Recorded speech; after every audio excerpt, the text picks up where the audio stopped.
миссии все уже устали, поэтому, с одной стороны, заявлено все у нас, и я презентацию готовил, но я думаю, презентацию это просто пролистать, потому что были просьбы и обращения от некоторых участников вот, по вопросам управления, такую системную информацию дать.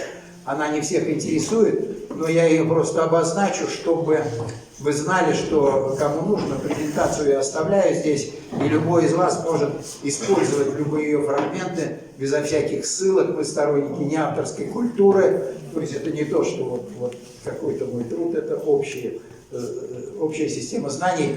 Поэтому вот такая тема, потому что многие из вас пропагандисты и могут в своих аудиториях пользоваться, может, какие-то материалы здесь пригодятся. Назвал я тему проблемы формирования суверенной управленческой грамотности кадрового корпуса страны и цивилизации. Ну и хочу сказать, что тема эта опирается, естественно, на позицию президента. Он обозначает, что страна суверенная, что страна, государство, цивилизация, что до этого было рабовладение реальное, и он называет 500-летний там бал кровавых вампиров. Ситуация сегодняшнего дня Тютчевым описана.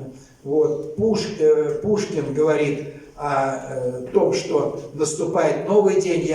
Кто слышал, мы представляли экосистему созидания, она связана как раз с тем, что централизованное управление дальше невозможно.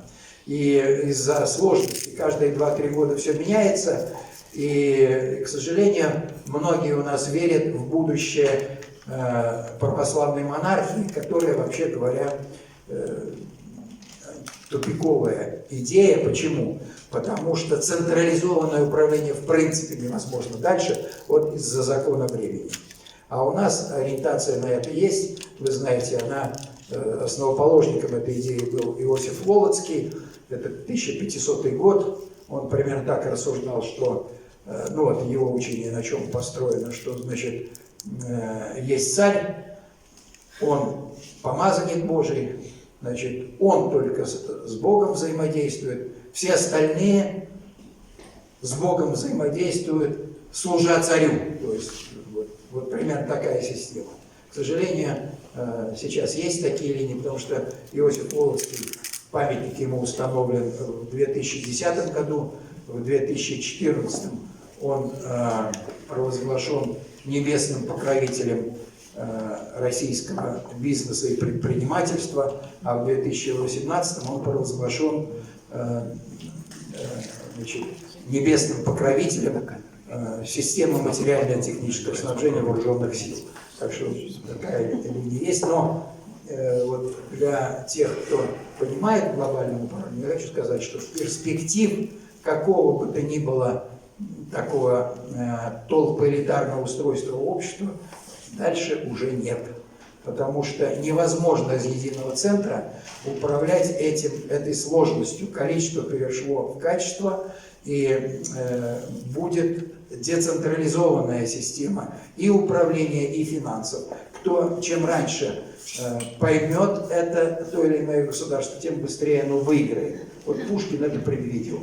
Но это я говорю о том, что нельзя никогда обижаться на власть. То, что я говорю, иногда те вещи, которые сегодня не принимаются и не продвигаются, это нормально, потому что государство отвечает за устойчивость, а общественная инициатива отвечает за изменчивость. Я представляю общественную инициативу. Поэтому ее так глушат в меру, ну, это правильно, и у вас также происходит. Почему? Потому что если перемены начинаются очень быстрые, то может опрокинуться корабль государственности. Поэтому тут все хорошо в меру. И кроме того, вот в обеспечении перемен есть некие красные линии, которые известны, ну, только, скажем, на уровне президента. И можно предлагать что-то, но нельзя к этому подталкивать и говорить, что «а чего это вы, вот такая умная идея, вы ее не реализуете». Есть договоренности, о которых мы с вами даже не догадываемся. И переступил президент порог, и пострадала, так сказать, не только наша страна, но и все человечество. Это мы с вами должны учитывать. Поэтому вот этот баланс с одной стороны, устойчивости, за которой отвечает государственный аппарат, и изменчивости, потому что без изменчивости тоже рано или поздно страна погибает. Вот. А за изменчивость отвечает народ. И народ, конечно, разный, потому что, вы знаете, скажем, сегодня у нас проблемы глобальных таких перемен назрели в сфере социологии. Ну, я для аналогии вам приведу пример с временами Коперника, когда что-то нужно было менять в небесной механике. И что вы думаете, легко было доказать, что Солнце не вращается вокруг Земли? На кострах сжигали за это, кто, так сказать, осмеливался, значит, сказать что-то против тех мировоззренческих позиций, которые доминировали в то время в обществе. А в сфере социологии ничуть не проще сейчас добиться перемен. Они неизбежны, но они пойдут точно с такими же сложностями. И вот когда менялась ситуация в сфере небесной механики, вот было примерно 4 категории групп населения, вот сегодня они сохранились точно так же.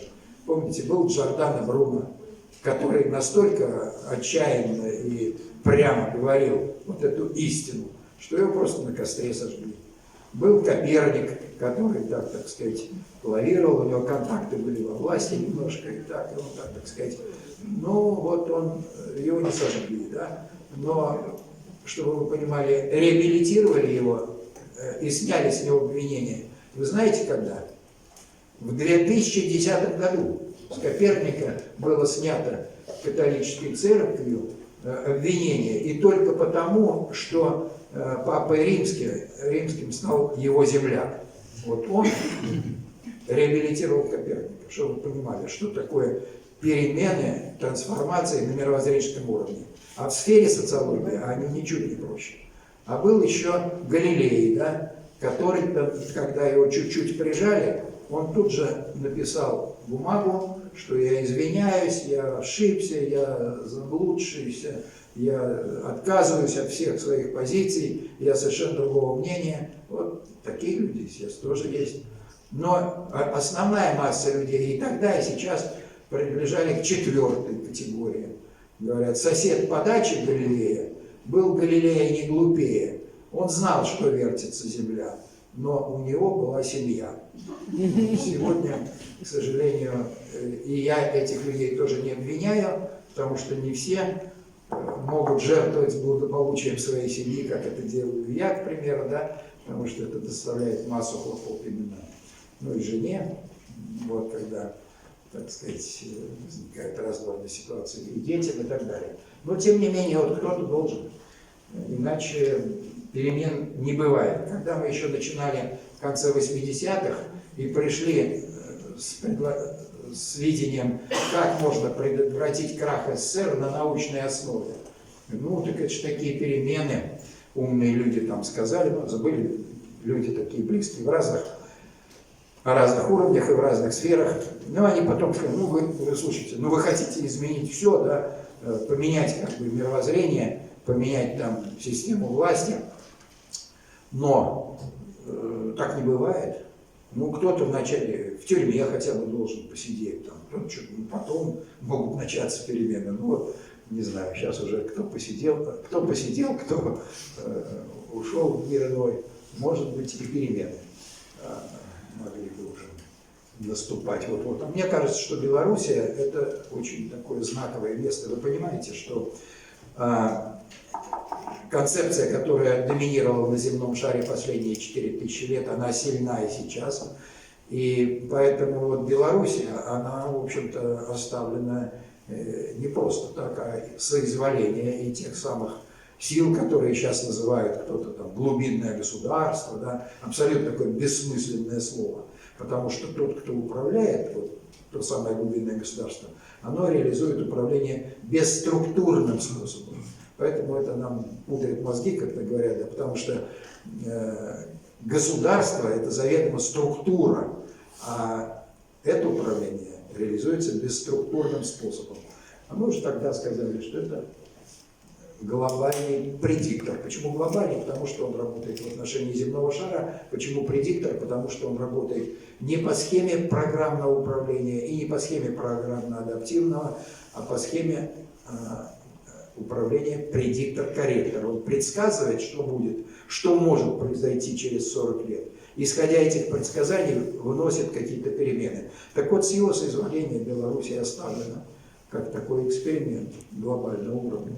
И я считаю, что, ну, если так в двух словах сказать, а что же это за эксперимент? А вот попробовать оставить очаг такой, ну, здравого смысла просто элементарного, вот, человечности. Вот, мне кажется, вот такой эксперимент проводится сегодня.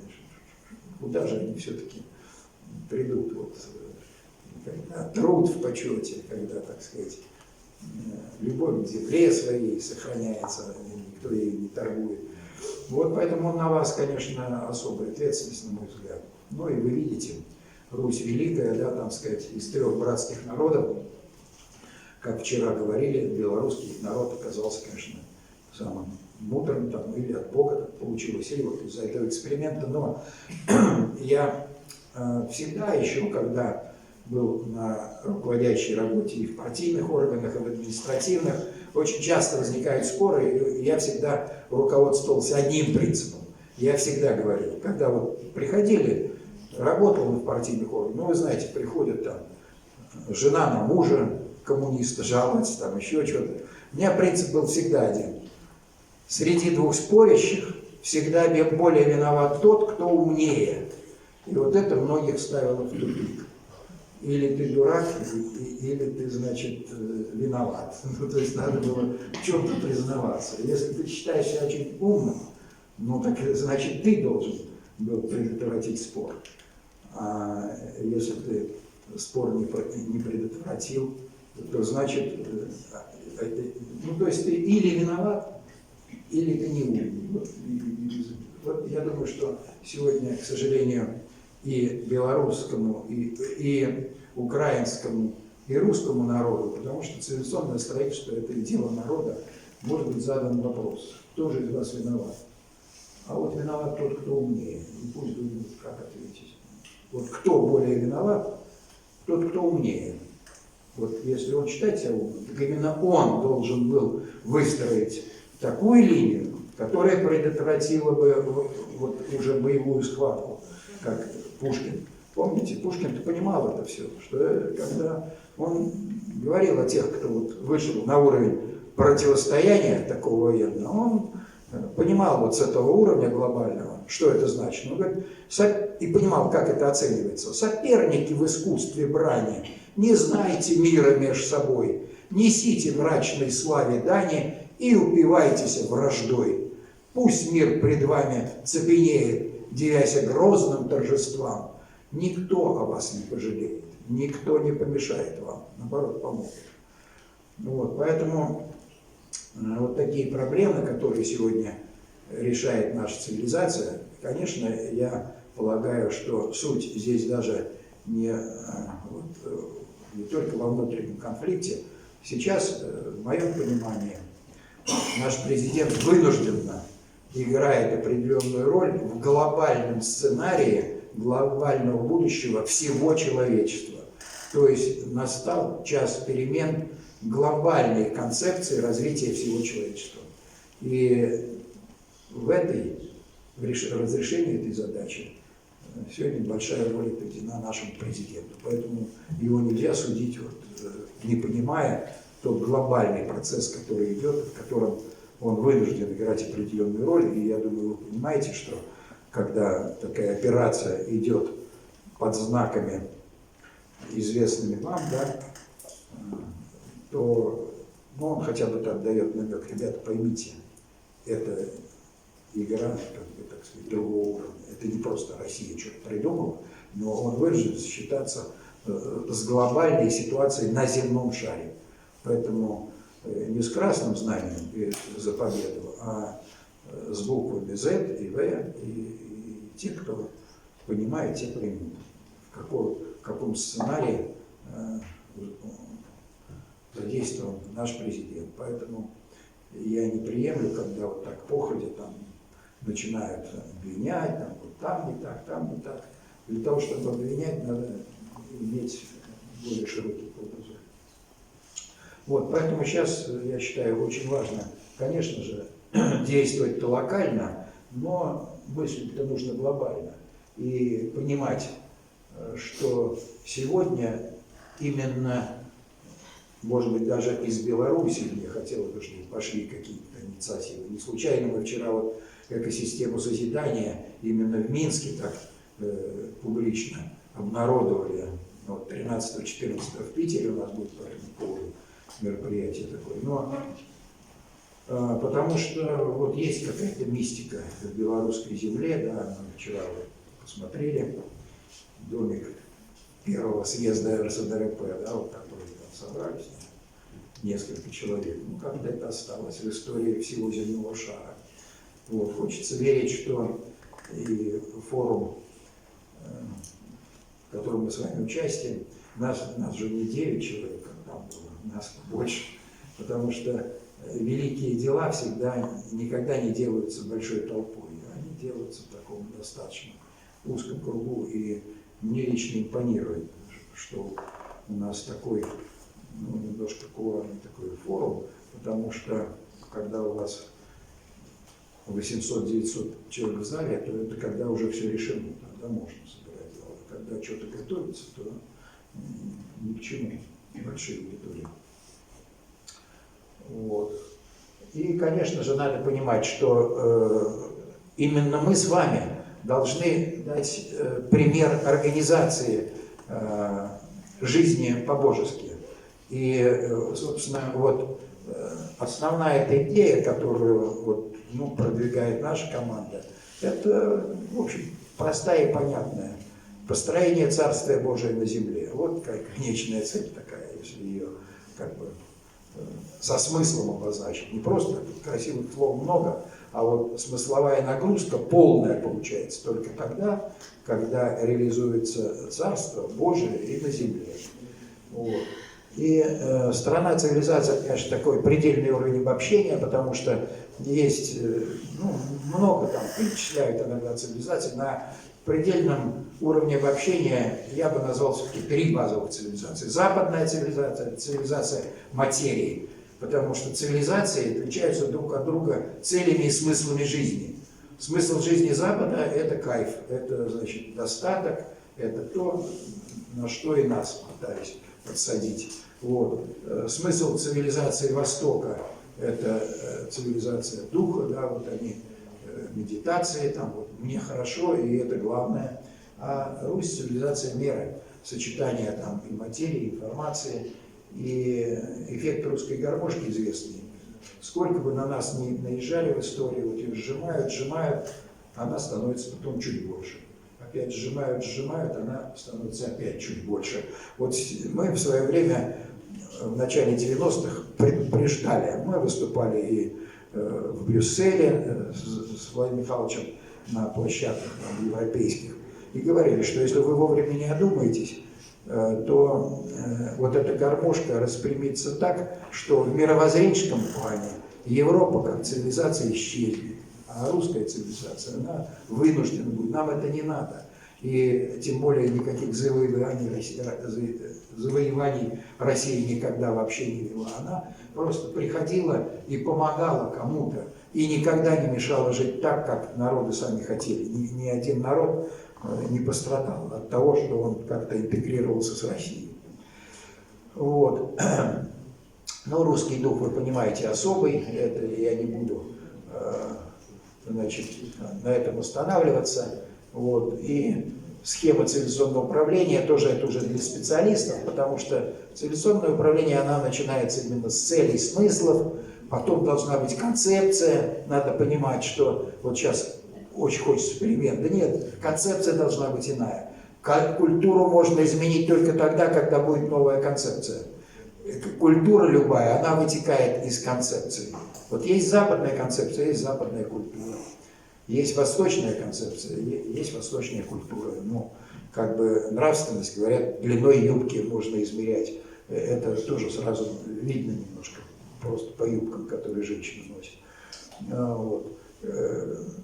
Ну, а из культуры все вытекает только потом, потому что культура – это информационно-алгоритмическая матрица, через которые прокатываются эти белые листочки наших детишек, и уже получается или то, и другое. Формирует ребенка культура. И, конечно, может папа, мама влиять. И, конечно, семья имеет глобальное стратегическое влияние. Потому что, ну вот как бы не спаивали народ, но я вам скажу в своей семье, что вот мои дети, но никто из них не сделал глотка алкоголя или глотка табака в течение жизни. И вот удается, то есть семейный ресурс, он позволяет это сделать. Вот сыну 36, ну представить себе, что он сделает глоток алкоголя или глоток табака, ну, я могу во что угодно поверить, но если это произойдет, придется приезжать к вам и извиняться, что я вот пообещал, а вот все-таки не получилось. Но я надеюсь, что не придется извиняться. И я никому никогда ничего не запрещал. Просто рассказывал, что есть Бог, Творец и Вседержитель, что ты творение Божие. Если ты причиняешь вред себе, так это самый страшный грех перед Богом. Забудь тогда о добрых случайностях в жизни, если ты употребляешь алкоголь или куришь, потому что ты не осень. Ты – это творение Божие, и это не твой личный вопрос. Ты творению Божьему причиняешь вред, причем осмысленно, целенаправленно. Вот. А все законы там, они вытекают уже из всего вышестоящего. Цели, смыслы, концепция, культура. Вот. И, конечно же, если в стране нет понимания, что такое концептуальная власть, но нелепо говорить о каком бы то ни было суверенитете. Ну что значит суверенитет? Ну, понимаете, все эти слова, они хороши тогда, когда они переведены на инженерный язык, на язык каких-то конкретных практических управленческих решений. И то, что мы вот вчера докладывали, вот экосистема созидания, она и переводит все эти слова: нравственность, суверенитет, цивилизационная общность, на язык простых инженерных терминов. Вот. Потому что суверенитет. Ну что значит? Ну значит, ты сам управляешь. А что значит сам управляешь? А есть такое понятие полная функция управления. 7 этапов. Если ты хоть один упустил, а если ты вообще не понимаешь, что такое полная функция управления, какой же суверенитет? Если ты понимаешь, что над законодательной, исполнительной, судебной властью стоит концептуальная власть, как высший уровень социального управления, это, во-первых, власть концепции над обществом, вот, о которой мы говорили, да, и власть людей, способных осмыслить эту концепцию, сформировать ее и запустить ее в жизнь общества. То есть двоякий смысл. Смысл концепции, смысл людей. Причем в концептуальную власть невозможно войти, так сказать, по блату. Концептуальная власть, любой из живущих в стране может не войти, определяется исключительно только мерой понимания. Ну, у кого-то удалось, там время нашлось, кто-то не освоил, но на что у нас-то надежда, и на что мы надеемся? Мне иногда говорят: ну что вы, вот, как вы столько уже стучитесь в закрытые двери. Да нет, мы не закрытые двери. Очень много, вот у меня, допустим, школа управления собой, страной, цивилизацией. То есть надо научиться управлять собой, а тогда научишься и всему остальному. Или школа любви и семейной мудрости о детях, школа доту-практик, школа доту-мастер. Там тысячи и тысячи людей русского мира из всех, без исключения, стран земного шара. И понимаете, эта информация, когда мы ее начинали формировать в 80-е годы, мы печатали эту информацию на печатной машинке, 5 экземпляров под копирку пробивалось. И мы даже не думали, что эта информация, она как-то, за время нашей жизни станет достоянием общества. Нелепо, да, понимаете, 5 экземпляров, что ты кому расскажешь.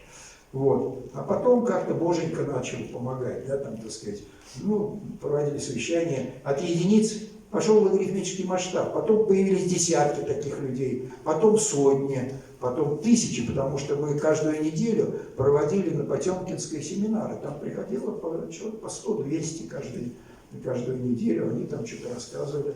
Вышли на тысячи, а после этого появились компьютеры. Когда мы начали набирать на компьютерах, это все гораздо проще, да? Газета начала издаваться, «Закон времени» такая выходила газета. Вот. И тысячи переросли в десятки тысяч. Потом появился интернет, появились сотни тысяч. Только на моих каналах сегодня 400 тысяч подписчиков. А это осознанные люди, очень глубоко осознанные. А таких каналов, как у меня, очень много. А значит, речь идет уже на миллионы. И что, какой следующий шаг? А от миллионов следующая ступенька – это уже десятки миллионов. А десятки миллионов – это что такое? А это принципиально новое качество. Вот знаете вы об этом, может быть, кто-то не знает, но кто в нашей информации знает, что человечество всегда живет и управляется на основе законов автосинхронизации, как и любая биологическая общность. Любая биологическая общность, табун лошадей, стая птиц, стая рыб, она вся живет по одним законам. Если 5-10% этого сообщества дружно, одновременно начало что-то делать, то все сообщество входит в это состояние. Оторвались там 10% лошадей, куда-то побежали. Весь табун, хоть в пропасть, хоть в огонь, но все туда улетят. Рыбки, раз, и все. И они рванули всей стаей всегда. Точно так же люди. Посмотрите, проверьте меня в театрах. Вот есть там подсадка, она рассчитывается, сажают 5-10%, значит, оплачиваемых людей, они там в нужный момент, приподнимая какого-то артиста или артистку, начинают аплодировать. И весь зал, хочет он того или нет, он начнет аплодировать, весь зал. Не будут аплодировать в лучшем случае 1 из 100. Так вот, можете меня проверить, всякое, сбоку посидите, и увидите, что не будет аплодировать там десяток человек в театре, которые не управляются вот этим стадным эффектом. В народе это называется стадный эффект, в научной управленческой терминологии это называется эффект автосинхронизации биологических систем. Поэтому, когда у нас с вами сформируется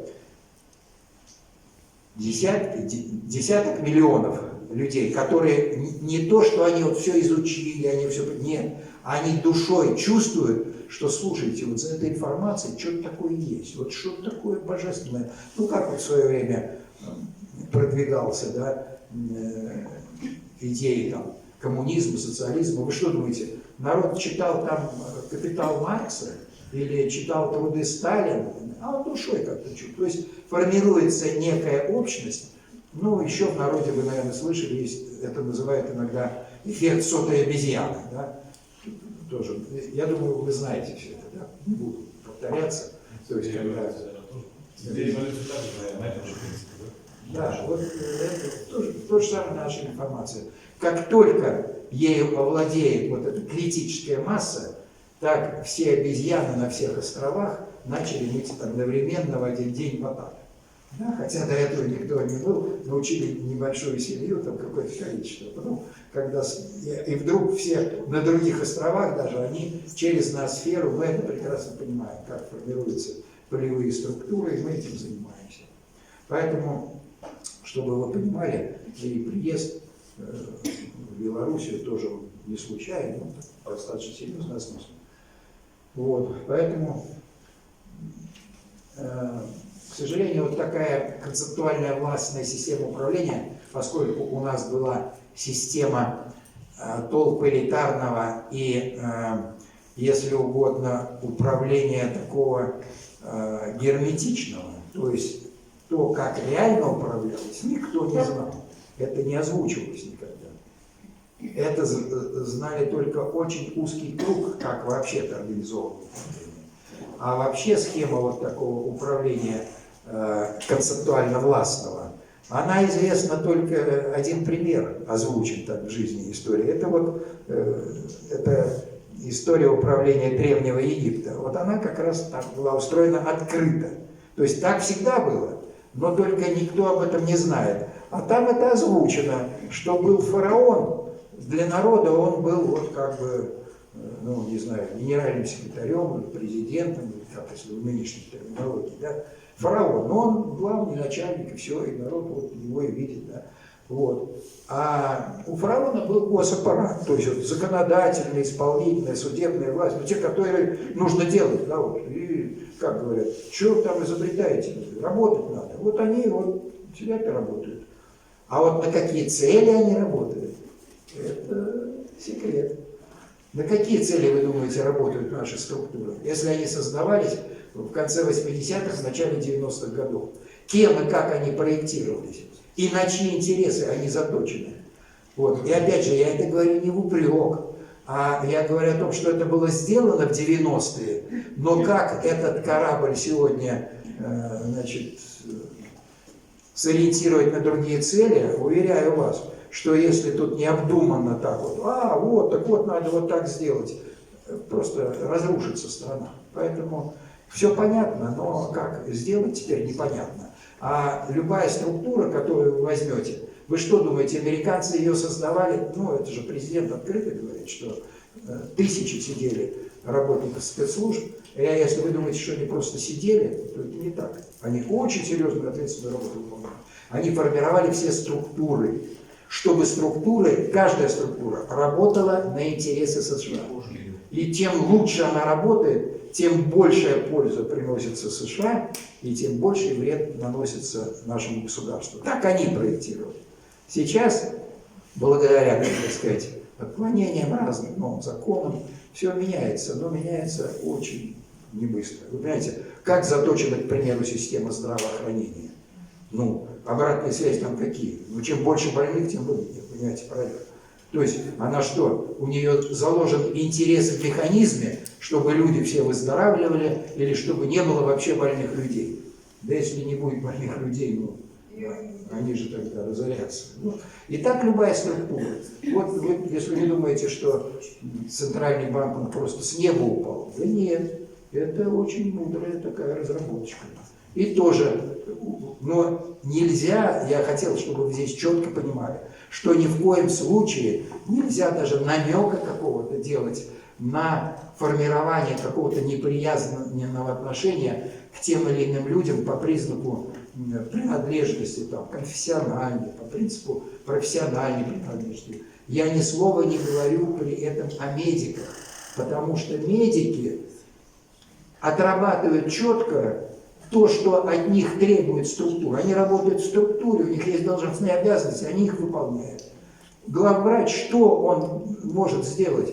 У него крыша течет, у него потолок, там, так сказать, ремонтировать, стены, надо оборудование покупать, надо зарплату платить. Он что, будет думать о здоровых людях и ходить там проповедовать, что ли? Да, его тут же снимут через 2 дня и скажут, что ты несостоятельный управленец. Поэтому ни в коем случае не путайте, когда я говорю о том, что структуры неправильно спроектированы, с теми руководителями, которые там работают, с теми людьми, которые там работают. Точно так же, вот я почему оговорился, это что точно так же по банковской системе. Есть банковская система. Люди работают в банке, я сам был 5 лет председателем правления банка, ну, чтобы посмотреть, как это там, так сказать, как этот сверхтяжелый, сверхвысокооплачиваемый труд выглядит. Вот. Так не банкиры виноваты. У нас пытаются так говорить, вот, он это против банкиров. Да нет, я не против кого бы то ни было. Я говорю о разумности в сфере управления, и о том, что нам пора бы разобраться, что такое управление. Управление – это не управление структурами. Когда структуры созданы, мы потом об этом я скажу, то уже поздно, управление закончилось. Все управление идет до того, как создаются структуры. А да, центральный банк есть банки. И что должен банкир? Он должен зарплату платить, он должен оборудовать. Посмотрите, сегодня банковская система России по массе показателей далеко оставила позади и американскую систему, и какую угодно. Ну, вчера осень, ему-то есть чем сравнивать, он 30 лет уже живет в США, говорит, я просто... Ваша банковская система на фоне нашей, вот на порядок выше просто. Любые услуги, кнопку нажал, все готово. У нас, говорит, это создано когда-то было давно, это все устарело, а изменить невозможно, а вы все создали на новых носителях. Поэтому честь и хвала. Но система-то как выстроена, вы же понимаете. Вот они каждый год отчитываются, правильно, за что? за то, что им поручено, за прибыль банков. Они отвечают за прибыль банков. И каждый год немыслимая прибыль. Но прибыль-то она откуда берется? Она что, упала с неба, что ли? Да, из наших с вами карманов. Других-то источников нет. Она берется из карманов, значит, работяг на предприятиях, из карманов пенсионеров. Ну, других просто нет источников дохода. Вот заработать. Вот. Но еще раз говорю, при чем здесь банкиры? Система управления нужна. Ну, а в Древнем Египте, видите, помимо, вот у нас сегодня есть только вот то, что справа, вот, ну, как бы, если говорить на правильном языке, вот кружочек вот этот, значит, есть госаппарат, вот, есть государство, там законодательная, исполнительная, судебная власть. Но тогда было проявлено, что над фараоном еще стоял тандем. 11 жрецов севера и 11 жрецов юга. У Болеслава Пруса в романе «Фараон» это подробно расписано. Фараончики, но их там подбирали, и когда не надо, убирали. И вы знаете прекрасно вот эту реформу, когда вдруг иерархия ОМОНа одержала верх, что называется, и все, что продвигала иерархия Атона, одномоментно было уничтожено. Тутанхамон и Тутанхамон — это уже разные, как бы, так сказать, линии, правильно? Вот, поэтому вот мне очень хотелось, чтобы мы с вами, решая конкретные дела, все-таки вот так понимали бы хотя бы по-крупному это как раз и формирует вот тот самый общий эгрегор, который может изменить будущее нашего союзного государства, прежде всего, ну и человечества в целом. Вот. Управление, о котором я вам говорил, но не буду, это я просто оставлю слайды. Вот когда я говорил, вот то самое глубинное государство, концептуальная власть, управление идет, это есть такое понятие суперсистема. И управление идет бесструктурное. Как реализуется цивилизационное управление? Оно реализуется бесструктурно. Суперсистема – это некий набор элементов, одинаковых в каком-то смысле, взаимозаменяемых, но не имеющих никакой цели. Если цель есть, то это уже система. А вот управление на уровне цивилизационного, оно идет на суперсистемном управлении. Достаточно общей теории управления. Есть отдельная глава, 13, она так называется «Теория суперсистем». Ну, это для узких специалистов. Ну, все очень просто, чтобы вы понимали, как управляют странами и народами вот с этого глобального уровня.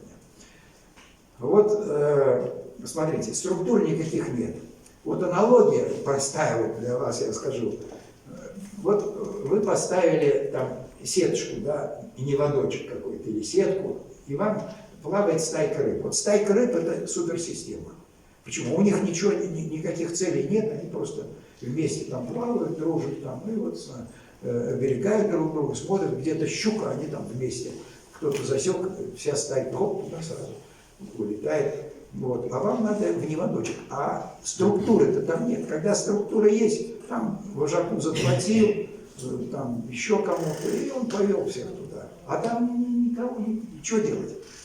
Управление идет через факторы внешней среды. Там подшумел немножко, рыбки напугались, туда пошли. Там подшумел, напугались, туда пошли. Вот. И в результате вот такого воздействия на суперсистему вдруг все эти рыбки оказываются в неводочке, а они понятия не имеют. Так же и с людьми. Там немножко подшумели, там подшумели. Управление цивилизационное, оно имеет только один единственный механизм – распространение информации. Никакого другого механизма нет. Вот то, что мы с вами сегодня встречаемся, вот это и есть управление реально. То есть управление – это продвижение информации в общество.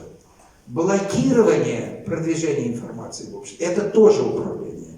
И то, что вам рассказывал только что Андрей Аркадьевич, что вначале рассчитывали, что эта информация пойдет на Белазе, там и там, но потом еще не время, возможно. Опять я не претензий к кому бы то ни было, там наверху виднее, возможно, пока еще рановато. Вот. Но вот это и только это является управлением. Все остальное, там, структуры, да, это очень важно в текущем моменте, там все, но это не есть то управление, которое мы с вами должны понимать на уровне цивилизации. Вот. А, собственно, вот суперсистема – это набор элементов, вот я вставляю здесь выдержки очень короткие. Собственно, каждый элемент имеет возможность принимать информацию, запоминать ее и передавать. И второе, что каждый элемент может самоуправляться на основе этой информации. Вот вы послушали, и на основе этой информации как-то по-другому отнеслись. Вот я сейчас выходил на улицу, и сын привел свою папу, да, вот, значит, говорит, вот, Виктор Васильевич, поговорите, может, папа курить бросит. Папа сразу, ну, что, я курю там 100 лет. Да нет, после встречи со мной очень многие бросали курить, от одной встречи. То есть у них что-то такое наскакивало в мозгах. Я приехал на Донбасс с проблемой курения, там меня попросили, выступал во всех школах, вузах, техникумах. Вот. Пушилин в день моего приезда бросил курить. Вот. Встретился с министром по работе с молодежью. Он курил. С того момента он не курит. С момента приезда. Так что вы вот теперь не контролируете ваш. Я очень хочу. Для меня, понимаете, вот когда одного человека, вот, если мне удается вот, вытащить из этого капкана, потому что это страшное дело. Вы даже не... Вот я вам на примере курения расскажу, как с нами работают. Вы даже не представляете, вот когда люди это осознают, у них как что-то случается. Вот посмотрите, почему я говорю, что курение народный проект должен быть. Россия, ну вы знаете, вот когда я был молодым, я не знал ни одной, реально, ни одной курящей девушки. То есть, если бы я увидел курящую девушку, ну, ее поцеловать, это все равно, что облизать в пепельницу. Ну, это же как, это дико было. Даже представить себе не мог, что, значит, девушка могла бы там закурить. Так это же было на моей жизни. Это совсем недавно было. Мы сейчас думаем, что вот, там, нет, да, ребята, это недавно было. И посмотрите, что с нами сотворили. Я прекрасно это помню. Я тогда уже секретарем Ленинградского горкома работал. Ну вот. Примерно с 1985 года начинается такой мощный маневр. С чего он начинается? По занесению алкоголя и табака на Русь. Потому что победить страну можно только через алкоголь и табак. Другого способа. Вот если бы сегодня народ бросил пить и курить, все. Можно решать 1000 задач, а можно решить одну единственную. Все. Страна становится неуправляемой со стороны концептуальной власти внешней. Потому что там 6 приоритетов, они жестко увязаны между собой. Если хотя бы один вы вырвали, все, рассыпается пирамида. Поэтому вот есть вопросы, это ахиллесова пята. И если народ вот это поймет, что достаточно запустить такой народный проект, вот такую молву, ребята, вы знаете, что спасти можно страну и человечество. Просто с завтрашнего дня не будем употреблять алкоголь и табак. А как, посмотрите, чтобы это не произошло, что делается. В 1985 году вдруг ни с того ни с сего в Соединенных Штатах начинается мощнейший судебный процесс против табачных компаний. Значит, это озвучивалось там по всем центральным каналам в Америке, и у нас там эта информация проходила. Значит, вдруг как бы так обнаружили, что, оказывается, табачные компании добавляют наркотики в табак, как будто этого кто-то не знал. Они как добавляли, так добавляют и сейчас. Всегда наркотик присутствует для того, чтобы человек, как это говорят, не соскочил. Да? Он подсаживается на наркотик одновременно с табаком. Вот. Вдруг обнаружили эти добавки, начинается суд. Им присуждают десятки миллиардов долларов штрафов, сотни миллиардов долларов штрафов, и они реально платили. И их начали выдавливать из Америки. В этот момент в России одновременно закрывается 80% табачных фабрик. Одновременно 80% закрыто. В России нет табака. начинаются табачные бунты. Народ выходит на улицы, ну как, вот курильщики, они же не могут так понять эти глобальные процессы.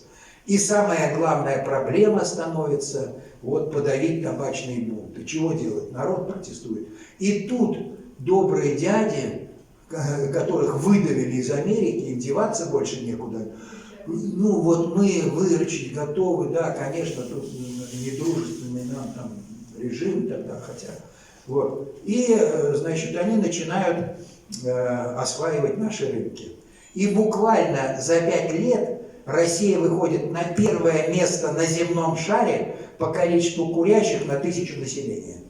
И сегодня мы выплачиваем, вот курильщики за год выплачивают 2,3 триллиона рублей в 3 компании в основном. Рынок табака монополизирован, 95% рынка мирового принадлежит 3 компаниям. Одна из них британская, одна американская и одна японская. И вот эти 2,3 триллиона идут в эти компании, а потом перенаправляются на Украину, на войну с нами. Вот, собственно, механизм. Поэтому вот когда вот это все, понимаете, одно дело там, вот, курить вредно, а другое дело, когда хоть немножко там человек начинает понимать, а в каких сценариях его задействовали, вот, то многие, вот если он действительно реально любит свою страну, любит свой народ, то он, за что же я тогда воюю против России, за что я, почему я воюю против своей страны. Вот, поэтому все очень непросто. И вот с людьми точно так же. Вот. Это же никто никого не заставлял, не было структур. А вот придумали такие ходы, там закрыли, там приоткрыли, там посудили. Это суперсистема. И табачники, они свой интерес преследовали, эти свой. А в результате была реализована глобальная схема порабощения России через табак. Это одна из самых таких тяжелых опасностей. Вот глобальное управление человечеством осуществляется именно так, как рынками. Там подшумели, там что-то написали, там что-то по радио объявили, там кто-то выступил и так далее. И потом раз, и нечто получилось. Это и есть глобальное управление. Поэтому, когда будете слушать некоторых, значит, там, специалистов крупных, они будут выявлять, кто же управляет миром, то вы им скажите, нам важно не кто управляет миром, а как управляет миром. Скажите, а вот мы знаем, как управляют. Это на порядок более важно, чем разбираться. Потому что кто абсолютно не понимает, как устроено управление, они начинают там, ну, наверное, вот Ротшильды управляют или Рокфеллеры. Ротшильды, Рокфеллеры – это все шестерки. Деньги – это всего лишь 4-й приоритет. Они потекут туда, куда им скажут, иначе они не будут банкирами. Вот почему-то им сейчас все деньги вкладывают в Украину. Не потому, что они просчитали, а потому что так надо в политике. Вот, поэтому Россия единственное может предложить сегодня что для БРИКС? Нравственный путь развития. Мы сегодня не можем там переплюнуть кого-то в каких-то технологиях, в цифровых, там, в блокчейн-технологиях. Но мы можем предложить то, что прежде всего хранит Беларусь. Да, потому что вот эта человечность, вот эту совесть, вот эту справедливость, вот это отношение к труду нормальное человеческое, потому что, как говорят, труд создал он каждый день, или создает человека, или расчеловечивает его, если человек не трудится. Вот. Поэтому, вот, на мой взгляд, основной эксперимент, который на территории Беларуси отрабатывается, это навыки жизни по-божески.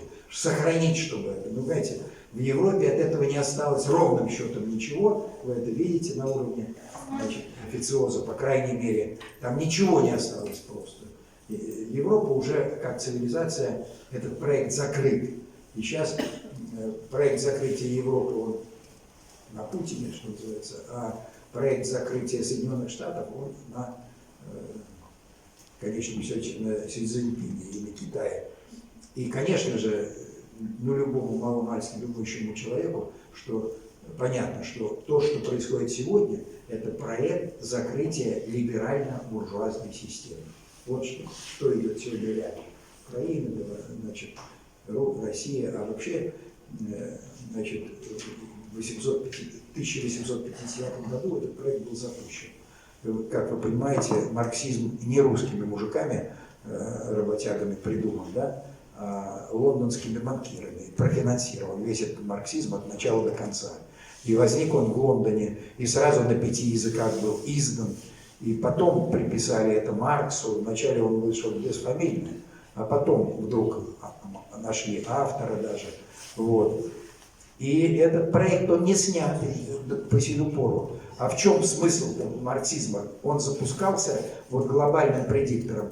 Глобальный предиктор посчитал и понял, что либерально-буржуазная система, если ее не сломать и не поменять, она просто как гусеница сожрет весь земной шар в своих погонях за прибылью, там, так сказать, непонятно зачем, какие. Вот, то есть теряется элементарный здравый смысл и рассудок через эту прибыль. И в 1850 году начался проект ликвидации либерально-буржуазной системы. Но ради чего он делался глобальным предиктором? Ради того, чтобы сделать такой якобы псевдосоциализм, а в действительности всех обнулить, сделать всех бедными, оставить всех в ситуации рабовладения, главное не дать людям информацию, но убрать просто богатеньких, да? Но не дай бог, если люди прозреют и поймут. Вот в чем смысл запуска этого проекта. Это глобальный проект. И единственное, что спасло нашу страну тогда, потому что мы так и предполагались, как просто растопочка для пожара мировой революции. Но Сталин был настолько глубоко посвященный человек, через суфизм, через свято-русское жречество, он знал все системы посвящения. И он понимал это все. И он воспользовался ресурсами глобального предиктора. Для чего? Для того, чтобы потом обустроить Россию. Россия была лапотная, у нее ничего не было, кроме сахи. Понимаете, когда Сталин взял, ну, он не взял, Сталин кое-какое отношение к власти имел, начиная с 1927 года, когда Троцкого выслали. А до этого Троцкий был главный, да? Его привезли сюда. Вот. И что Сталин? Сталин, да, ну так мысль, да, мы тут готовы, пожар мировой революции, раздуем, да. Вот. И все шло нормально. Впервые в 1934 году Сталин случайно где-то обронил такое словечко, что, ну, а вот, может, мы попробуем там, типа, в одной стране построить социализм. На него, да ты чего? Ты штрейхбрехер, какая Россия, кому она нужна? Мы же интернационал мировой. Чем занимаешься вообще? Нам нужно сегодня все усилия, все средства направить на революцию в Германии, Англии, во Франции. Вот в чем наша задача. И чтобы вы понимали, когда говорят, что какие-то были репрессии со стороны Сталина, да, на местах-то, конечно, там друг с другом боролись, там заявления писали, кого-то там уничтожали незаконно. Но это все происки как бы местных интриганов. А Сталин-то какую задачку решал? А в 1936 году Каменев и Зиновьев разгромнейшую статью написали в «Центральной правде» против Сталина, как против предателя, который предал интересы мирового коммунистического движения. Вот руководители какие были у Сталина. И с этими руководителями он шел в войну, так сказать. Они все были наемниками Запада, потому что они работали вот там, так сказать, на тот глобальный проект.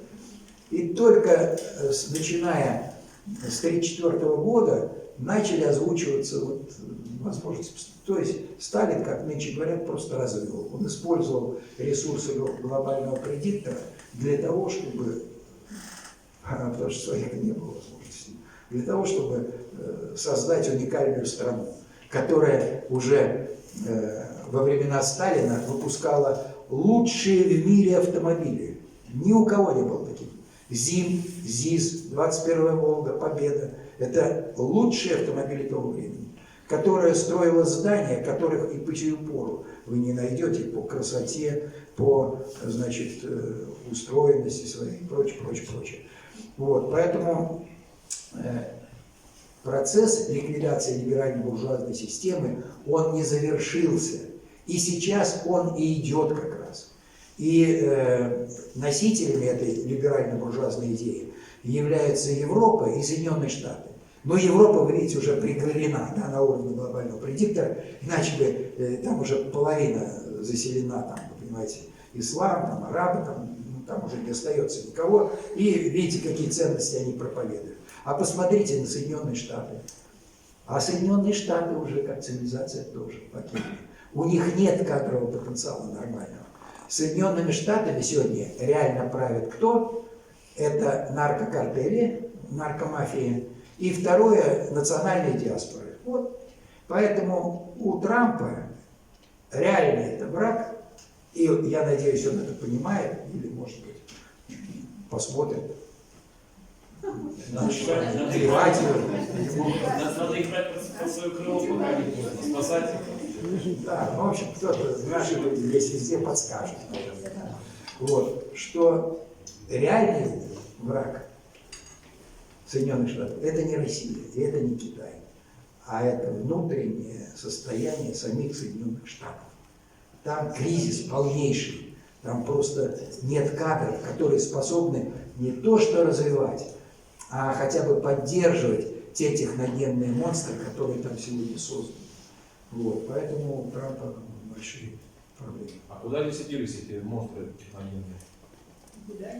Нет, я имею в виду, что они многое создали, а эксплуатировать даже, ну, вот смотрите, у них железные дороги, там же постоянные крушения. Да. То есть их ресурс кадровый не позволяет даже содержать то, что создано. Не то, что развивать. Они держатся же на старом порохе еще. Вот. И попытка сейчас, значит, Трамп правильно все вроде двигает, да, вернуть, как бы, так сказать, ну, через труд, а не через ростовщичество и печатание денег жить. Но это же не просто. А как ты теперь это вернешь? Это же люди нужны. Там, если какие-то высокотехнологичные проблемы, то там решают выходцы или из России, или из Китая, или из Индии. А там есть элита, конечно, американская, но она очень узкие сектора закрывает, такие наиболее значимые.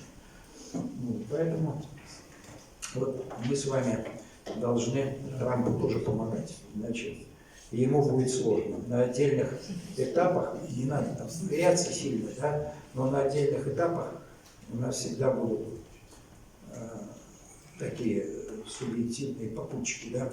Возьмите того же Маска, да, там тоже пострадал во многом, а его дедушка возглавлял очень серьезные структуры, которые хотели построить жизнь без банков и без денег. Вот Технаб, можете найти это в интернете, это дедушка Трампа организовал. От Гренландии до Панамы, и предполагалось, что там будет безденежная система. Вот. Поэтому жить по-божески, вот что, собственно, для чего Белоруссия нужна сегодня. А жить по-божески – это первое требование – не причинять вреда себе, как творению Божьему. Вот почему курение и алкоголь – это страшный грех. Вот нет более страшного греха, чем перед Богом, чем причинять вред себе. Это на первом месте. Ты, ладно, там, ну, кому-то причинил это одно, но если ты вредишь себе и вредишь осознанно, то это страшный грех перед Богом. Не причинять вреда окружению, не причинять вреда мирозданию. Ну, вот. И человек, ведь он живет так, что, вот говорят, а вот ИИ, искусственный интеллект, вот он может заменить человека. Друзья мои, ну вот вы-то должны понимать в нашей аудитории, это полный бред какой-то. Когда пытаются людям что-то впаять, вмонтировать там в мозги или еще куда-то. Это что? Это безбожие страшное. Почему? Эти люди признают, что Бог несовершенен. Вот он чего-то там не додумал, а мы-то сейчас вот со своим умишкой вот туда что-то впаяем, и вот тогда, конечно, вот тогда будет настоящий человек. Это же, ну потом, что такое человек? Человек от Бога получает то, что никогда искусственный интеллект не может получить, потому что у него нет контакта с Богом. Вот. Искусственный интеллект живет по программе. У него программа заложена, он в рамках программы живет.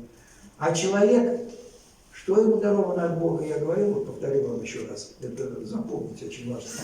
Человеку от Бога даруется свобода воли и свобода выбора, которой нет у искусственного интеллекта. Человеку от Бога даруется чувство любви, Вот он рождается, ребенку посмотрите в глаза, и увидите, что он родился с чувством любви. Он вот так вот, такими глазками на все смотрит, да, с любовью. Человек рождается верящим Богу. Он понимает, что что-то вот такое есть. Это потом его люди через культуру туда или туда загоняют. А он просто понимает, что что-то есть. Человеку от Бога даровано, в отличие от искусственного интеллекта, чувство совести. Совесть, говорящее слово, да, совесть, согласие с вестью Божией. То есть у нас внутри есть компас, который нам все время подсказывает, что вот это по-божески, а вот это не по-божески. И когда мы от этого компаса отклоняемся, делаем что-то не по совести, то тогда возникает чувство стыда. Это уже вторичное чувство, которое возникает, когда разлад с совестью. Вот. И кроме этого еще человеку даруется чувство меры и чувство развлечения. Чувство меры и в еде, и в воде, и там в чем угодно. И чувство развлечения. Вот это надо, это не надо. Это добро, это зло. Но чувство развлечения и чувство веры и чувство меры, они даруются по нравственности. То есть нравственный человек верит в то, что есть реально в природе, а безнравственный верит в то, чего в природе не существует. Вот. Да, ну вот у меня перечислили здесь. Ну, поэтому я оставлю, ну, о Боге не буду говорить, да. Вот. И очень важно, что была разработана вот, достаточно общая теория управления, которая является, по сути, базовой основой реализации вот всего будущего и человечества, и нашей страны, потому что она разъясняет, что такое управление как таковое, понимаете, не просто применительно к чему-то, а, собственно, как появлялась вообще достаточно общая теория управления. Ничего общего сегодня пока не придумало человечество. Вот. Есть управление в той сфере, в другой сфере, таким объектом, но нет теории управления, которая в равной мере относилась бы к чему угодно. А как она возникла, так вот субъективно? На кораблестроительном факультете одного из учебных заведений иногда на одном семестре было по 3 экзамена с термином управление. То есть управление тем, управление этим и управление этим. И когда вот по 3 экзамена один раз сдаешь, и везде управление, тогда возникла мысль, что а нет ли чего-то все-таки общего-то, связующего. Вот. Мы вот с Кириллом Лебедевым вчера говорили, что также вот и в управлении, когда мы управляем здоровьем и формируем развитие, значит, тела человека, тоже должна быть какая-то общая теория, от которой можно отталкиваться. А вот это достаточно общая теория управления, и особенность в том, что она не зависит от объекта управления, от сферы управления. Управляете ли вы химической реакцией, или космическим кораблем, или походом за картошкой на рынок, все равно те же самые моменты все подходят. Но я вот, поскольку здесь у нас некоторые моменты только обозначу, а там я, как вам говорил, просто оставлю презентацию, кто заинтересуется, там потом в таком собранном виде можете это полистать. Вот.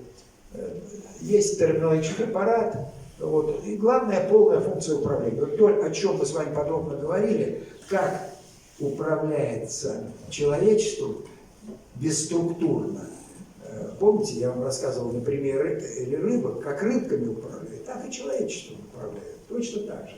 Подшумели там, подшумели здесь, запустили информацию такую, и значит, страна поплыла или туда, или туда. Или в невод наркотизации, или в невод войны, если грамотно, вовремя подшумели. Стайка рыбок оказывается в неводе, а стайка человек в войне оказывается. Или, значит, курит поголовно. Вот полная функция управления, просто чтобы вы понимали, что первые 5 этапов – это бесструктурное управление. Вначале выявить проблему, то есть если вы хотите, чтобы народ не болел, так это тогда нужно не министерство по заболеваниям, а нужно Министерство по здоровью. Да? Вот тогда совершенно другие не врачи нужны, а нужны те, кто будут разъяснять, что такое здоровье, будут разъяснять инструкцию по эксплуатации человеческого организма, начиная с 3-летнего возраста, по крайней мере. Ребеночку показывать, где у него печень, где у него почки. То есть это совершенно другие установки. Так вот отсюда начинается. А если у вас на первом этапе как заработать денег на больных людях, так устроена система сегодня, да, то тогда у вас вот вы на эту цель работаете, как американцы ее поставили. Зачем им здоровое население у нас? Они конкурентов-то не хотят иметь себе. Поэтому первый этап, это вот надо понять, чего вы хотите.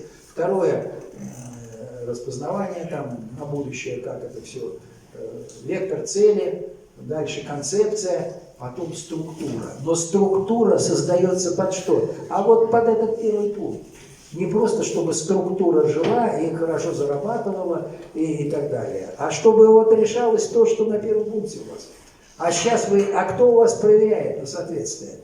Вот схемку, которую мы с вами смотрели по Древнему Египту, там вот этот модуль концептуальной власти, он и смотрел, ну-ка, ребятки, а какие у вас законы-то вышли? А что там? А насколько они соответствуют, вот если мы ставим задачу, условно говоря, благоденствие народа, ну-ка давайте посмотрим, а насколько ваша прибыль сочетается с благоденствием народа? И тогда возникают вопросы. А у нас под управлением понимается вот то, что на 6-м пункте. Это уже когда нужно управлять структурой. Ну, структурой управляешь, это уже не управление. Это называется менеджмент. Он никакого отношения к результату не имеет. Он имеет отношение только к эффективности функционирования своей структуры. Оборудование есть деньги купить, там, потолок покрасили, крышу починили. Вот, собственно, вот это. Что решает главврач? Как зарплату выплатить, как оборудование купить. Вот. Он же не заточен на другие цели. И еще раз повторю, что это не вина врачей и не вина руководителей, это проблема управления. Вот. Поэтому нужен вот такой, главное, что нужно, необходимо иметь модуль концептуально-властного управления.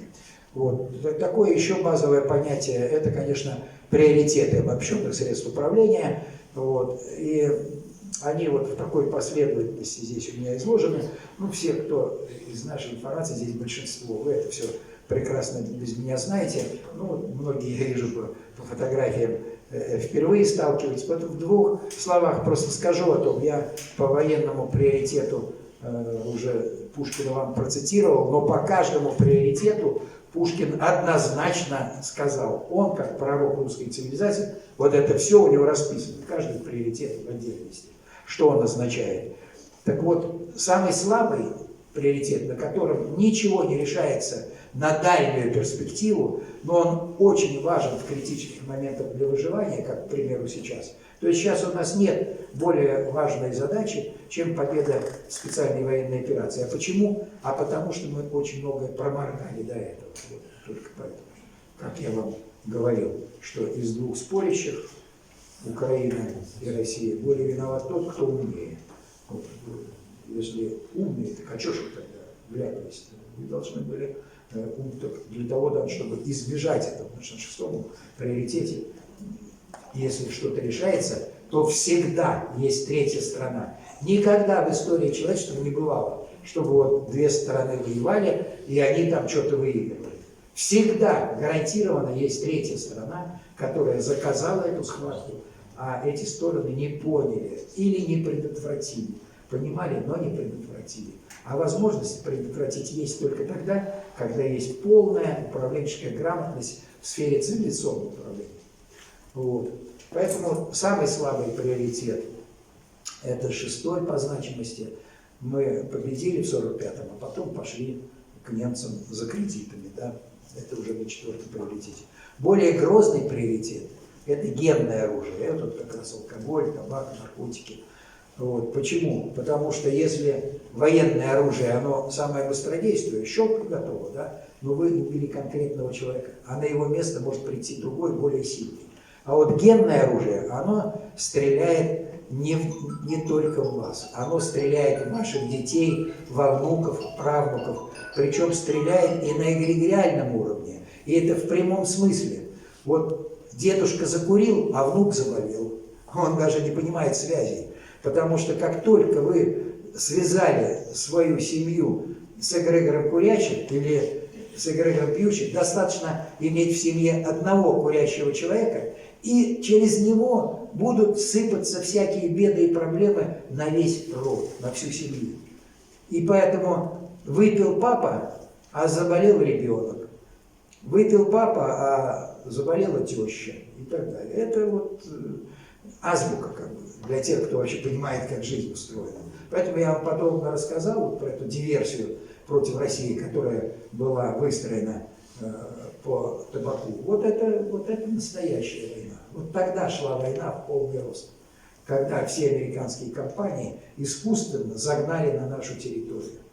И мы стали их заложниками, стали самой курящей страной в мире. Поэтому пятый приоритет, почему он гораздо более опасный и грозный? Потому что он подрубает генетику народа в целом, просто страдает. Не может появиться здоровых детей, если мама или папа курит. Ну, это просто априори, такого не бывает, потому что это то, что вносит изменения в генетический код. Вот. И этого понимания нет, а это печально. И на этом же приоритете работают самые хитрые приемы, о которых мы с вами даже не догадываемся. Я вам говорил, что вот многие, особенно, вот, я знаю, сейчас мы вот по проекту говорили, народных психологов надо формировать. То есть надо влезать в кое-какие вещи поглубже. В 70-е годы, вы знаете, наверное, эксперименты проводились супругами Харлоу, когда они у обезьянок, мартышек отнимали детишек в момент их рождения. И они воспитывались искусственной мамой, мам делали или из проволоки, или из тряпки, но они там всякие у них сосочки, бутылочки, то есть кормление вот так, вырастали хорошие обезьянки, дружные, веселые, да. Но когда они вступали в зрелый возраст, они отказывались спариваться почему-то, да. А их искусственно спаривали, а потом, когда появлялись их дети, то они не отличали своего ребенка от неодушевленного предмета. Они ребенка брали, откусывали лапу ребенку своему, или там ухо отгрызали. То есть это страшно. А это было в 70-е годы. А я вспоминаю, как рождались мои дети в то время. Я уже не спросил подробно. Первую дочку, она там немножко с осложнениями, вот так на расстоянии 5 метров вы ей показали и унесли. И она 10 дней была отдельно. Да? Что за это время происходило в психике ребенка? Как вы думаете, если ребенок появился на свет, и он знает, что природа заложила ему невозможность жизни в этом мире без мамы. Это для ребенка эквивалентно смертельной угрозе. То есть, страх смерти просто возникает. Потому что ребенок осознает, что он не может выжить в этом мире, если нет мамы. Так вот, второй, третий ребенок у меня на 3 дня все равно выносили. Представляете? На 3 дня вывести из биополя мамы. А оказывается, если вообще увести, то вообще утрачивается инстинкт продолжения рода. Так вот, где решаются проблемки главные. Вот в таких вопросах, о которых мы даже не задумываемся.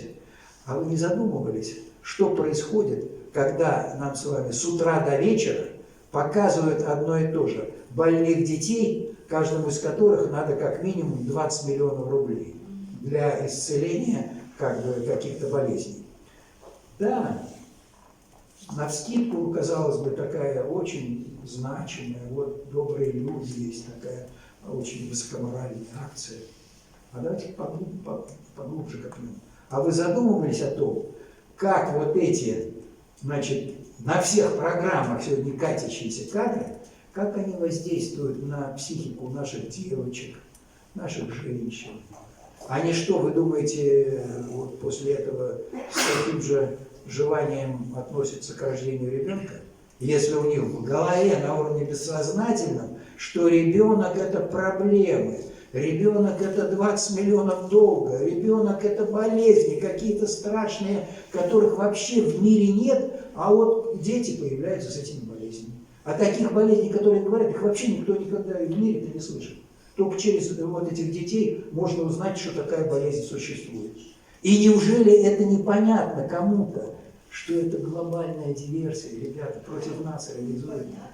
А мы считаем, что, ну вот, молодцы, на всех каналах, начиная со Спаса, и там, и сейчас, ну абсолютно все каналы. Ну неужели это, ну это же азбука какая-то. Я не говорю о них серьезных вещах, но тут-то мы можем задуматься хоть немножко. И так в любом вопросе. Вот нет элементарной цивилизационной грамотности. Что такое вообще цивилизационное общество? Вы что, вот сегодня говорили много о, значит, женском целомудрии. Вы что думаете? Вот я еще раз говорю, что в мои годы, ну если девочка там с кем-то, как это нынче говорят, переспала, ну все, это, на ней метка такая ставится, это же становится как-то достоянием власти, потому что мальчик потом похвастает там, и все. Она уже тогда не воспринималась как будущая жена никем, да? А курящая девочка это вообще нонсенс.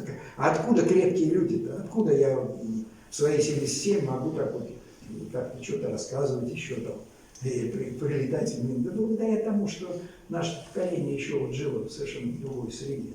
Вот. И не понимать вот такие элементарные вещи, вот мне хотелось, чтобы Беларусь, она копала бы тоже поглубже. Я вам привожу такие некоторые примеры, таких примеров я могу привести очень много, когда просто все очевидно. Потому что целомудрие, оно не потому, что вот нехорошие папы и мамы или дедушки чего-то запрещают. Вовсе не поэтому. Это следствие отбора цивилизационного нашей цивилизации, который, ну уж всяко там 5000 лет, я в этом не сомневаюсь, да, потому что я был на Саур-могиле, допустим, значит, в ДНР, а там, когда хотели вот сейчас захоронение, там этот глава Шахтерского района, мне там знак вручил, почетный свой, вот, и говорит, когда копнули, а там памятники срубной культуры, а это на всякий случай 18 век до нашей эры, это то, что... И так по всей территории нашей, везде есть вот от Костенок, там и везде, куда бы вы ни пришли, памятники. Другое дело, что Древняя Русь, она почему древняя? Потому что она имела культуру, основанную на древесине. Она понимала, что нельзя строить эти бетонные пирамиды дурацкие там и прочее. Там. А она развивалась в деревянной культуре, а эта культура уходила в землю потом. Просто дерево сгнивало и все. И вот ничего. Где же ваша культура? Считает, культура это когда вот эти небоскребы, как сейчас в Новой Москве, да, удивили кого-то. Вот, поэтому вот таких проблем, к сожалению, мы зачастую не ощущаем, что целомудрие, оно как появилось?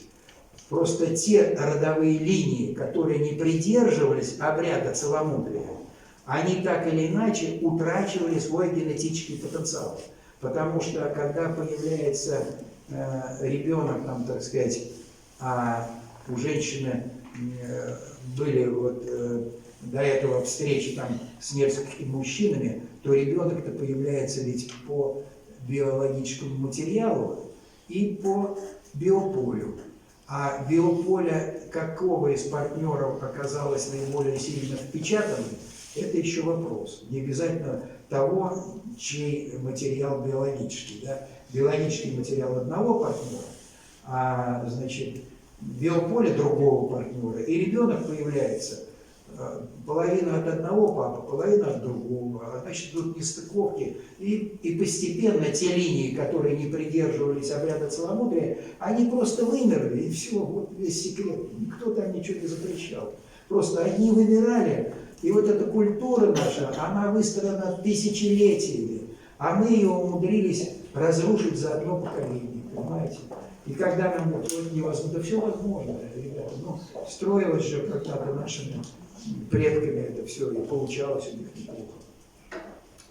Вот. Поэтому вот пятый приоритет, он гораздо более грозный, и эти вопросы ставятся почему-то на Донбассе сегодня. Казалось бы, уж им-то не до того. Но когда я сейчас опять собираюсь на Донбасс на 9 мая, но у них всегда одна проблема, чтобы я выступил везде там по алкоголю, по табаку, и, ну и, конечно, отрадно, как вот мне хотелось бы, чтобы всегда даже находится, когда один человек, вот как сегодня наш, значит,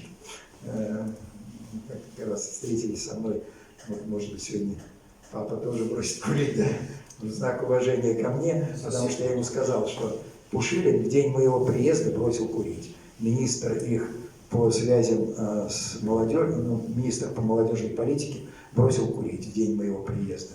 Очень хотелось, чтобы какие-то события такие произошли в Беларуси. Вот, хотя бы одно событие, для меня это важно. Я как-то в Турцию приезжал, и тоже водитель, который меня возил, мы с ним поговорили про то, про сё. И он уже за 2 дня до моего отъезда бросил курить, сказал, я курить больше никогда не буду. Я говорю, слушай, ну наконец-то я понял, зачем я приехал в Турцию. Я там выступал перед их священнослужителями по Корану, мне рассказывал, ну как-то не самое главное было. А вот теперь я понял, зачем я приехал. Так и здесь. Ну вот, а дальше идет экономический приоритет, это те самые деньги, помните Пушкина. И был глубокий эконом, то есть умел судить о том, как государство богатеет. А найдите мне хоть один учебник, где бы было написано, как богатеет государство. Только или как богатеет предприятие какое-то, или бизнесмен, или еще. Но как государство богатеет, таких учебников нет. Только Пушкин такие задачи ставил. Как государство богатеет и чем живет, и почему не нужно доллара ему, когда простой продукт имеет. Вот. Дальше идеологии, хронология, история, мировоззрение. Если вы посмотрите по событиям на Украине, то увидите, что вот эта война с нами, это не гибридная война, как британцы нам придумали, это журнал Military Balance изобрел такой термин «гибридная война», который абсолютно ни о чем по-русски, а у нас в конце 80-х эта война названа, я вам подробно об этом рассказал до этого, что это война методом культурного сотрудничества на 6 приоритетах. Везде с нами дружат, вот давайте с медициной мы вам поможем, вот с лекарствами поможем, вот с табачком поможем, а то у вас там плохой табак. Вот с деньгами вас своих не нарисовать, мы вам денег тоже привезем, вот мы вам, значит, книжки, детскую литературу напишем, вот вам историю напишем новую, а то что вы там запутались? Сталин, что у вас варвар там, и истребитель народа. Вот. И вот посмотрите, по всем этим приоритетам очень уверенно прошлись. Если бы мы понимали, что воевать, как только вот там появилось что-то на уровне истории, вот тогда нужно любые деньги вкладывать, любые средства, бросать все и заниматься только этим. Не допускать, чтобы на границе с нами формировались вот эти диверсии на первом приоритете, на втором, на третьем. Вот тогда, лет 20-25 назад, вот этим надо было заниматься. Тогда сегодня не было бы войны. Ну вот то, что я рассказываю, понимаете, идет информация в общество. Вот, кто не знаком, вышла такая работа, она называется «Справочник по межкультурному взаимодействию». И она идет прямо вот на первой странице пометка для чекистов и их коллег, также для командного рядового состава вооруженных сил, для депутатов, госслужащих. 2 тома, очень серьезно, где вот это все, о чем я вам говорю, расписано детально, подробно, со ссылками и прочее, прочее. Но пока это в разряде такой, ну, такой литературы, не принятой, да. В науке, по крайней мере, она не допускается, вот, что это наука. Вот. Но уже это издание вышло, значит, в 22 году к Дню чекиста. И предисловие там написано вот ФСБ. Так что сейчас потихонечку процесс идет. Ну, у меня есть такая простенькая книжка, она называется «Глобальное управление и человек. Как выйти из матрицы». То есть речь идет о том, что такое человек. И если мы не понимаем, что человек – это единство тела, духа и души, то тогда мы многое не поймем. Потому что у нас, когда нас отравили какой-то едой, у нас там, так, проблема, там это, значит, тут же Рособорнадзор, там уголовное дело. Но человек-то это же не только тело, человек это еще дух и душа. А кто у нас контролирует духовную пищу? А где у нас инструкции по духовной кулинарии? Что можно готовить, а что нельзя? А что может погубить ребенка, если он это съест на уровне ушей и глаз? Этим никто не занимается. Мы гордимся свободой слова. Это самое большое безумие из всего, что можно придумать для тех, кто хоть немножко понимает, что такое управление. Что, я же вам объяснил, что цивилизационное управление – это распространение информации. Никаких других способов нет. Это управление суперсистемами. Информация. Если вы какую-то информацию распространяете, вы управляете. Если вы какую-то информацию блокируете, вы управляете.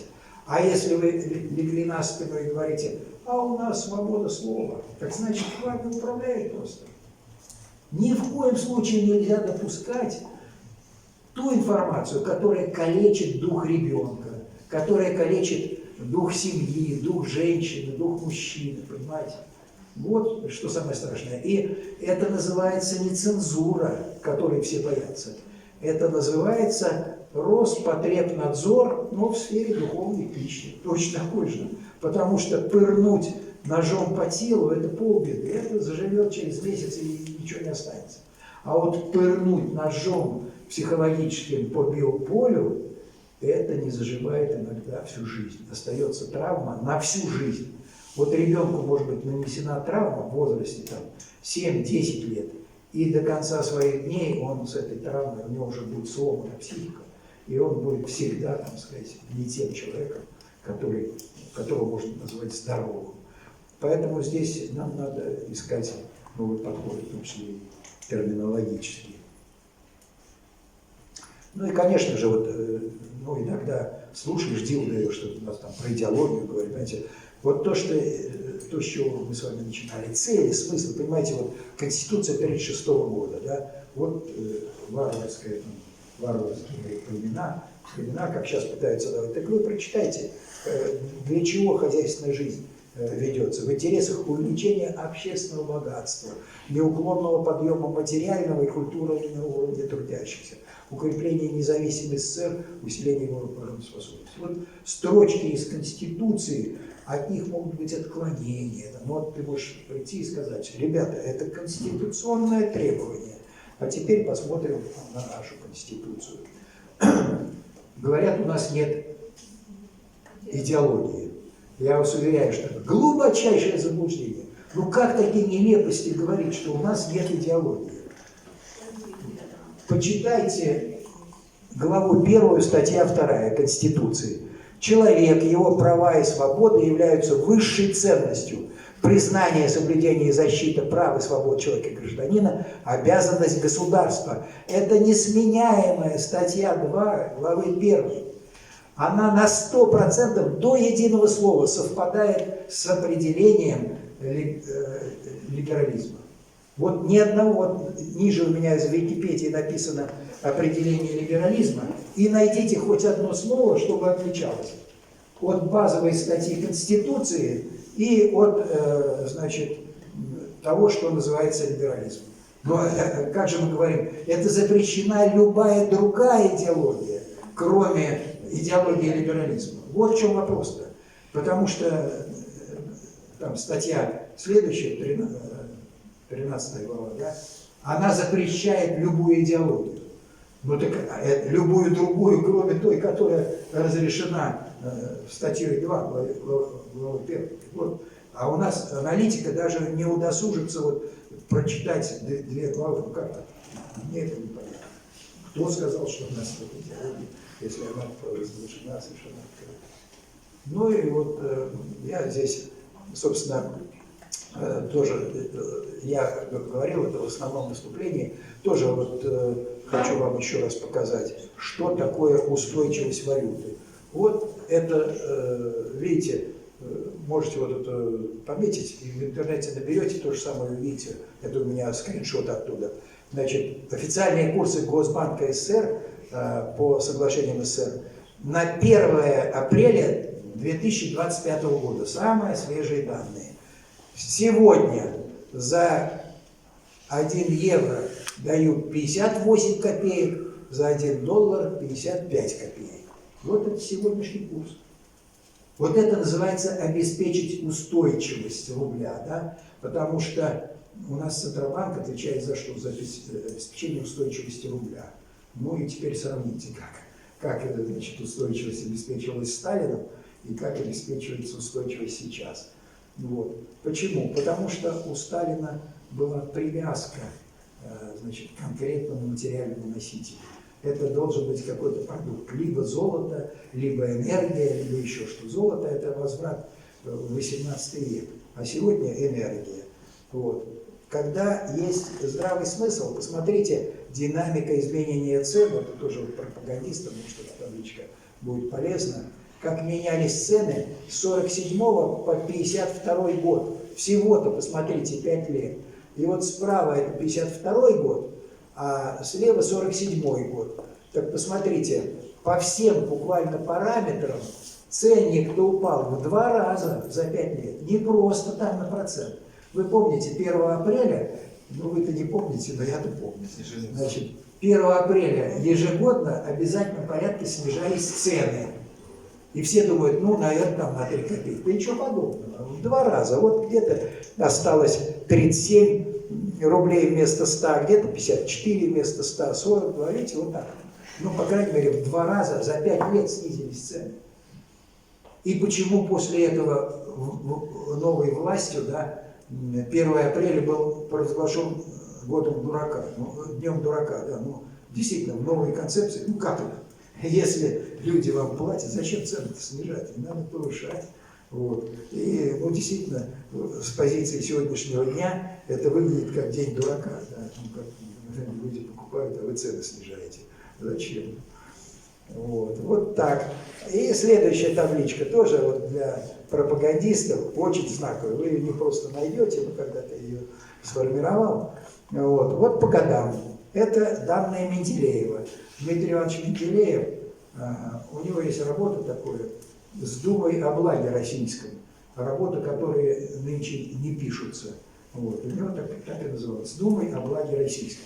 И вот он анализирует цены на все товары, как они менялись в течение 100 лет. Вдумайтесь, 100 лет жестко держались цены. А за счет чего? А за счет того, что денежки-то были не просто бумажки. Там подпись стояла. На каждой бумажке стояла подпись. И не одна, а 2 подписи.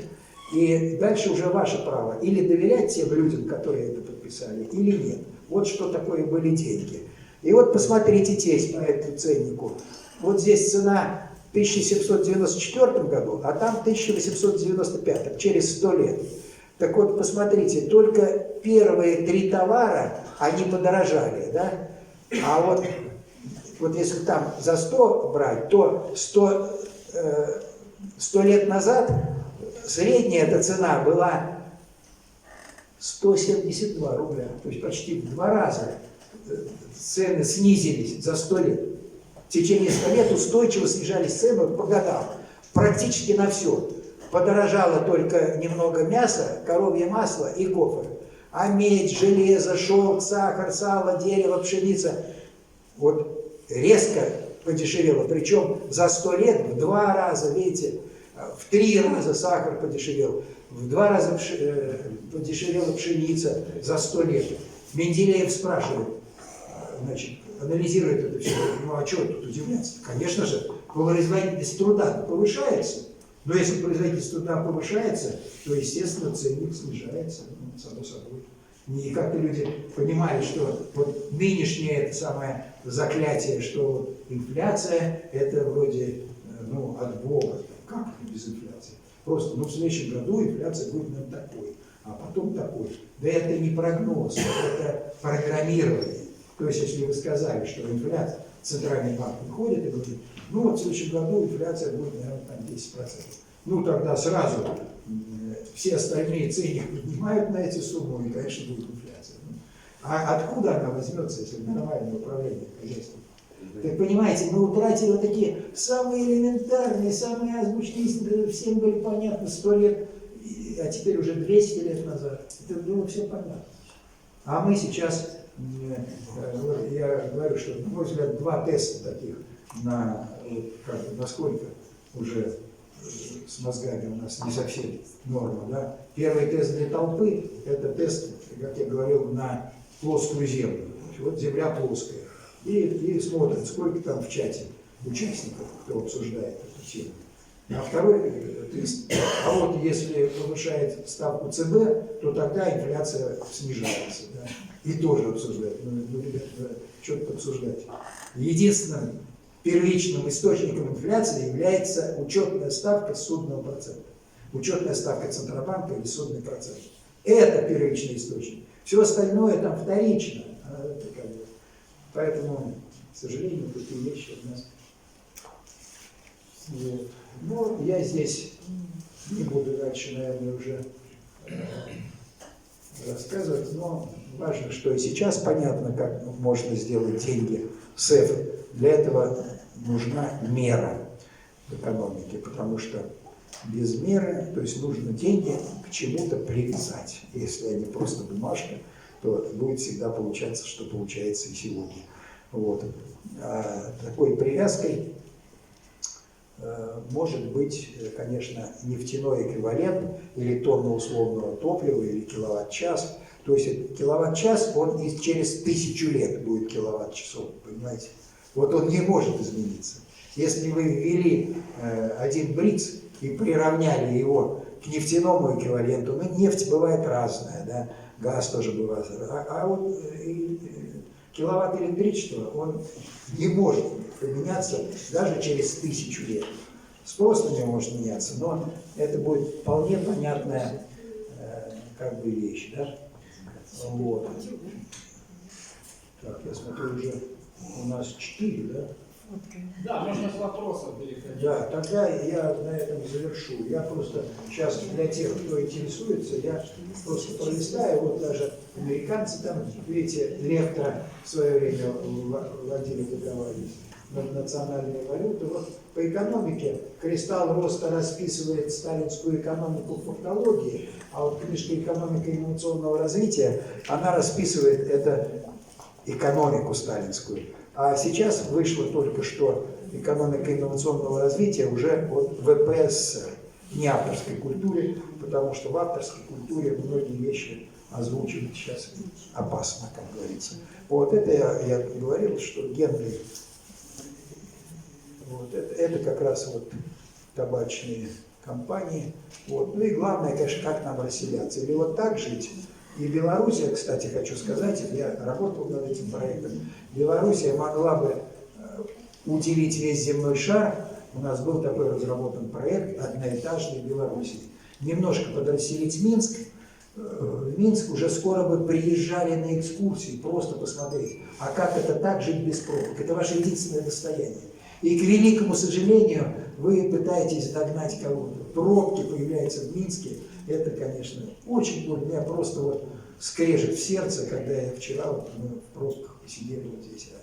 Это кошмар. Самое страшное, что можно придумать, это вот это. Если бы вы сохранили Минск, как вот какое-то первозданное что-то, это самое, в наш век самое большое достояние.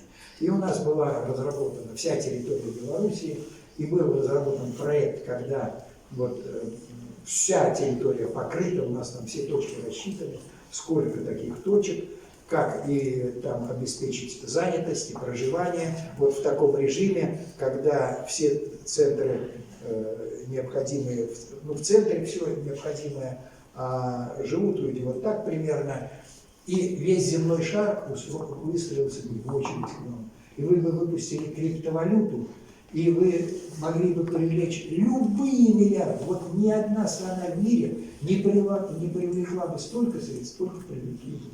если бы вы предложили бы путь ландшафтно-усадебной урбанизации. Не в землянке, а вот самые современные в мире технологии вы могли бы установить здесь, потому что вам бы дали любые деньги. Сегодня богатые люди не знают, где спасти своих детей. Они бы к вам поехали, если бы у вас была предоставлена такая возможность. Вот так формируется фрактальная система, а потом из этих фрактальных делается такое сообщество, но все равно все в центре. То есть это все разработано, понятно. Вот. Так что вот я оставляю вам информацию, которую мы говорили вчера. Это мои каналы, мои школы. У меня сегодня 5 каналов, они зарегистрированы как средства массовой информации. И все там можно рассказать, в отличие от вашей аудитории. Так что спасибо вам за внимание.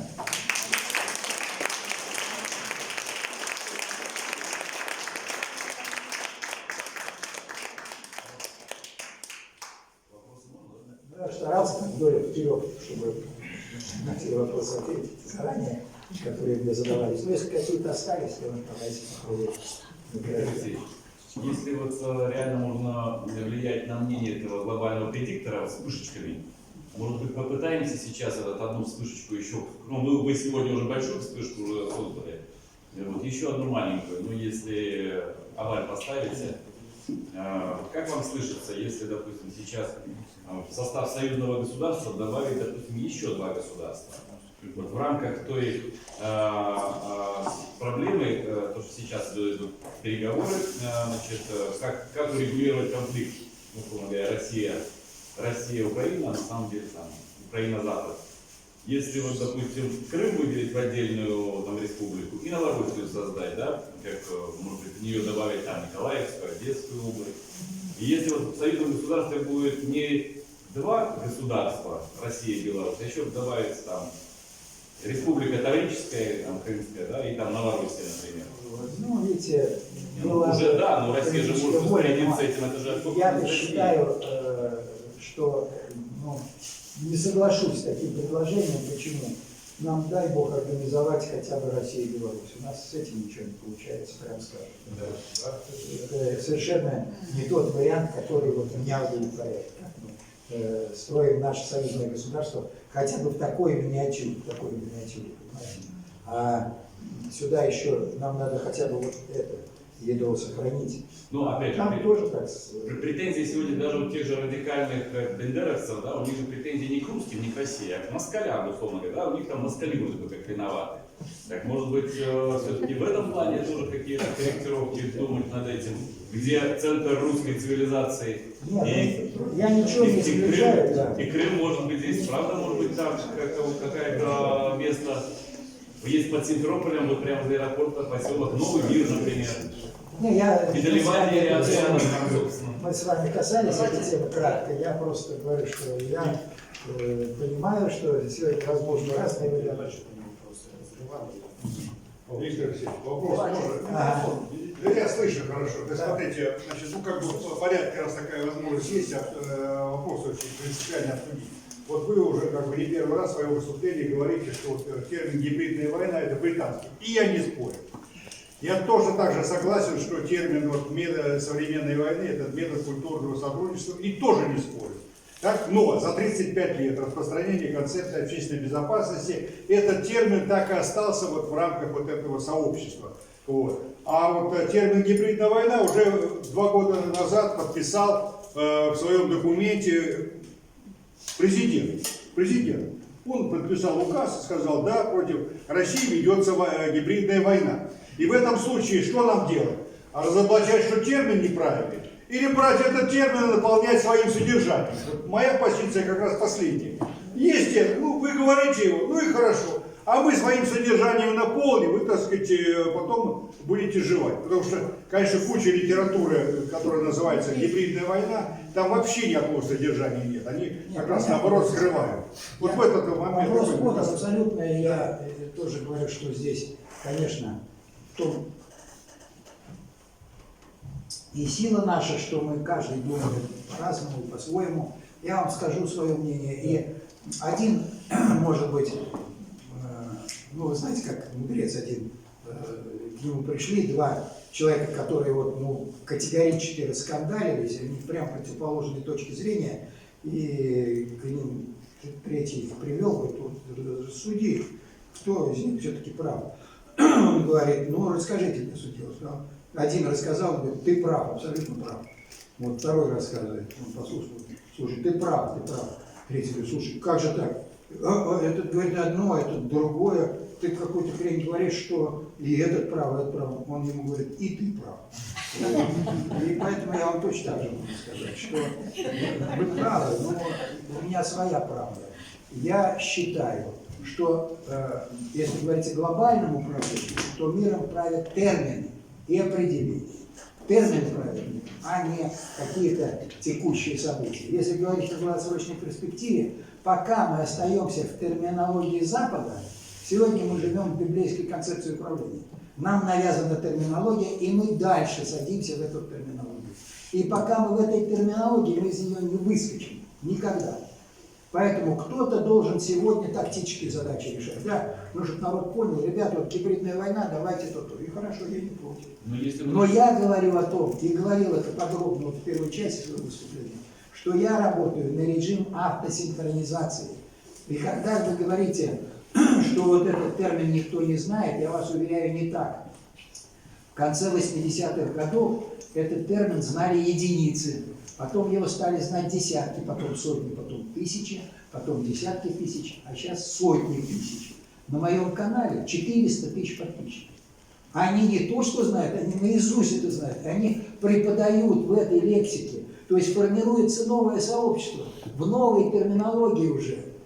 И нам остался один шаг, когда из миллиона, даже людей, которые у меня на канале и в моей школе, они каждый найдут еще 10 человек, которые скажут, ребята, это оказывается война методом культурного сотрудничества на 6 приоритетах. И вот тогда только мы победим. Когда это произойдет эффект автосинхронизации, и тогда все общество одномоментно, как на эффекте сотой обезьяны, с утра проснется и скажет, так елки-палки, просто наша война велась на 6 приоритетах. Вот это мой путь, понимаете? Поэтому хорошо, я вас никак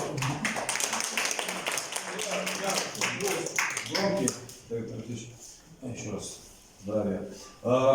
Такой вот момент, что можете посоветовать, ну, вот если брать Минск, да и Москву, в принципе, все наши города, можно видеть, что, ну, скажем, наша молодежь, юное поколение, наше будущее, все-таки оно сейчас очаровано вот этим образом, да, ну, или приоритетом, как по концепции вот этой западной глобальной культуре. Ну, это элементарно можно, скажем так, идентифицировать по музыке, по одеянию, скажем так, по типу общения. не развивать. Понимаете, да, как бы. И то есть повестка, скажем так, государственная, вроде бы, но мы понимаем, что вот этот глобальный уровень все-таки это не от государства, то есть все-таки они берут уже с этого черного ящичка айфонов, планшетов и впитывают в себя. И ты понимаешь, что здесь мы проигрываем. Такое ощущение, что после 2020 года враг оказался, скажем так, ну, либо наш учитель, это темная ипостась, хитрее, и он просто уже пошел не напрямую, да, уже как бы подавил вот эту видимую, скажем так, силу, а уже пошел глубже, конкретно воспитание, да. То есть, что здесь можно сделать, потому что мы видим, ну не знаю, лично у меня ощущение, что мы здесь проигрываем. То бишь, они как бы в том мире, глобальном, западноцентричном, и какую структуру, алгоритмику можно уже сейчас предложить, чтобы не, ну здесь в нашу сторону. Не ваши ощущения, это просто реальные факты, это очевидно каждому. Ну, вы зайдите, посмотрите, какая детская литература продается в магазинах. 60% детской литературы посвящены 5 темам. Значит, бедай, тогда будешь жить хорошо, там, так сказать, мальчики, девочки одно и то же, нет никакой, и так далее, и так далее. Все. Вот, поэтому мы проигрываем, это ну, очевидно. Поэтому я-то что могу вам сказать? Да меньше говорить о том, в чем мы проигрываем, больше делать то, что мы можем. Делай, что сможешь, и будь, что будет. Ну, а что, какие варианты? Что, как Федоров, что ли, слоган выходить на улицы, миллионы людей выводить в поддержку президента. Надо спокойно просто работать, в нормальном настроении, делать, что можем. Я вот рад, что у вас мощное такое сообщество концептуально грамотных ребят молодых. Это наша смена. Они, вот я с ними вчера встречался, и сегодня таких уже приватных, как говорят. Поэтому я могу сказать только то, что я делаю. Я то, что могу, то и делаю. А больше я никаких способов не вижу. Сохранять хорошее настроение, источать любовь, любить жизнь, любить окружающих вот, в этом жестоком мире. Понимать, что это не моя вина, мир несовершенен, но это не наша с вами вина. И поэтому не надо по этому поводу расстраиваться, переживать. Бог нам дал возможность сделать этот мир чуточку лучше. Ну, значит, решить эту задачу мы можем только тогда, если будем пребывать в спокойном состоянии. А в плане создания какой-то структуры альтернативной именно, да? Параллельно именно уже. И развивать эту культуру, развивать то, что мы считаем. Структуры. Да. Никаких других способов нет. Это цивилизационные трансформации идут только снизу, через изменение людей, и, как я уже сказал вам, через эффект значит, сотой обезьяны, через эффект автосинхронизации. Вот у нас есть зал. Сегодня вы не представляете, какая волна на эгрегориальном уровне, на уровне ноосферы прокатилась там на пару тысяч километров вокруг этого здания. Вот, Мне кажется, очень важно вот как раз еще раз заметить, что делать это в состоянии какого-то такого блаженства, умиротворения, спокойно, как вы сейчас акцент сделали, да? Методично, каждый день. И иначе будет, как, знаете, как бегущий генерал в мирное время выглядит глупо, а военные создают панику. Поэтому здесь каждый день понемножку и вот, да. пользуясь материалами, наработанными. Жить с психологией не мухи, а пчелы, понимаете? Люди же точно так же. Вот вы спросите, допустим, вот муха и пчела, они живут же в одном и том же мире, правильно? Мир-то единая целость. Но вот вы спросите у мухи, слушай, ну как это земной шар-то устроен? Она, слушай, ну вонища такая, зря, просто не слушай. Потом у пчелы спросите, скажи, ну как там земля-то, расскажи мне, там вот она оказалась на другой планете. Ой, слушайте, ну это какой-то рай, это такое благоухание, такая красота, и такие ароматы. И человек точно так же. У него рецепторы тянут его или на одно, или на другое. И кто муха, тот всегда в том самом оказывается, да, чему идти. Поэтому тут никаких других способов нет. Создавать свое сообщество. То, что англичане, в каком-то году было предложение вот, построить такой Минск. Что? Вот что вы показали проект Минска. Когда это было? В каком году это было предложение? Почему это как-то... Это было где-то, наверное, в году в 17-м. Потом я оказался за решеткой. И проблемы. Ну, в общем, у вас есть команда, которая в курсе этих тем. Ну, видимо, понимаете, тут вы очень серьезно могли бы нос утереть России, может, там кому-то это не понравится. Не знаю абсолютно причины, столько, но мне казалось это очевидно, что Белоруссия может сделать то, на что не способна ни одна страна сегодня на земном шаре. Потому что возьмите Европу, самое ценное что? Самая ценная земля. Вот какой, вы думаете, на земном шаре реализован самый крупный проект? Вот мы говорим, инвестиционные проекты, вот деньги вложили. Швейцарии. Самый крупный инвестиционный проект на земном шаре – это создание почвенного слоя. Это солнечная энергия, аккумулированная в почве за миллиарды лет. Когда-то Земля была чугунной, как бы, условно говоря, болванкой, да? А потом что-то появлялось. Так вот, на создание вот этого самого, да, понадобилось там сотни миллионов лет, по крайней мере. И вот это самое ценное. И вот это то, что есть в Беларуси, и пока еще, слава Богу, не закажено, и слава Богу, не в таком состоянии, как на Псковщине находится. Так вот ваш козырь, вы его поднимите, вы выложите. Еще ценность у нас легкие, это болото еще сохранены. Так а болото это самая большая ценность. Там по болотам у вас как жуки будут ползать туристы и это Так самое. многие пользуются. И любые деньги платить за то, чтобы посмотреть, что такое болото. В Европе сегодня вы не знаете, что там введен такой показатель, коэффициент дебетонизации территории. Они наконец-то поняли, что землю закатать-то в бетон и в асфальт можно, а вот второй раз от Бога ее получить уже не получится. Вот. А это А у ценность, нас это еще есть. самая большая, это ваша. А в России у нас 11,6 гектара на каждого проживающего. Думайте. Вот у меня семья там, условно, 5 человек, то где-то 60 гектаров моих. А вот живу я в микрорайоне, там, в Питере, у нас огромная территория была, там вокзал закрыли, да, и застроили 22-этажными домами так, что там уже сейчас не разъехался. Вот в чем беда. Потому что прибыль на 4% больше будет, когда всех загнать в мегаполис. Я с этим вопросом выступал даже в Академии Генштаба. Собрали весь профессорско-преподавательский состав, ну, я не знаю, там зал человек 200-300, примерно такой. Вот. Я им сказал, что, друзья мои, вот я уже где только не стучался с проблемами ландшафтного, усадебного развития России и с изменением градостроительной парадигмы. Но вы, последняя инстанция, неужели вы не понимаете, что обороноспособность страны – это прежде всего способ ее расселения? Если вы расселили вот эти наши 150 миллионов по всей территории, то кто же с вами воевать-то будет? Куда бомбы кидать, да? Если люди все расселены.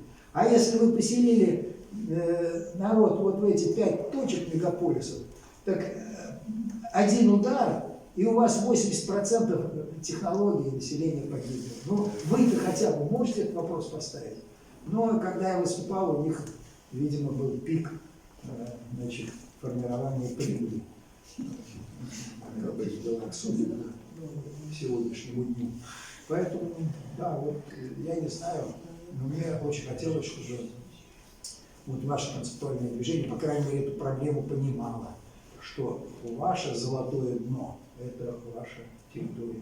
В России сейчас уже, понимаете, в России сейчас идут мощные, я вам скажу так, по секрету, что в России сейчас по этому поводу вы пробили и идут очень серьезные разработки, она пока не озвучивается. Но, возможно, когда-то мир увидит то, чего на земном шаре нет. Вот в России такие вещи прорабатываются. Но Белоруссия в этом порядке, в этом направлении, на порядок более благодатная территория для того, чтобы удивить земной шар и оставить далеко позади там и Дубаи всякие, и Арабские Эмираты, и кого угодно, потому что вот этим всем насмотрелись. А вот то, что у вас вы могли бы показать, этого на земном шаре нет. Поэтому такая очень непростой вопрос. Это вопрос жизни и смерти цивилизации. Понимаете, если шел курс на уничтожение русской цивилизации, так вот единственный, самый верный способ – это создание мегаполисной застройки. Как только, это все цивилизации одинаково гибли по одной и той же схеме. Скучно возьмите, значит, и Римскую империю, сжималась, как шагреневая кожа, место проживания. Скученность – это всегда разложение моральное и прочее. Не бывает, понимаете? Люди, когда себя ведут нормально, когда все друг друга знают. В мегаполисе вас ни один человек не знает. И вы можете позволить себе что угодно. У вас совершенно другое настроение, другое состояние души, и вы утратите человечность. Потому что человек – это тело, дух и душа, а дух наш питается биополевыми характеристиками. А способен человек сохраниться как биовид только в биополе природы. Если природного биополя нет, человек деградирует и вырождается. Он перерождается в другой вид, что мы сейчас наблюдаем в Европе, потому что в Европе нет уже ни одного метра от Богом дарованной территории. Там, если вы увидели где-то клочок земли, то это кто-то посадил там, что-то посеял, но нет того, что у вас или у нас от Бога. Вот как Бог дарил, так оно и сохранится.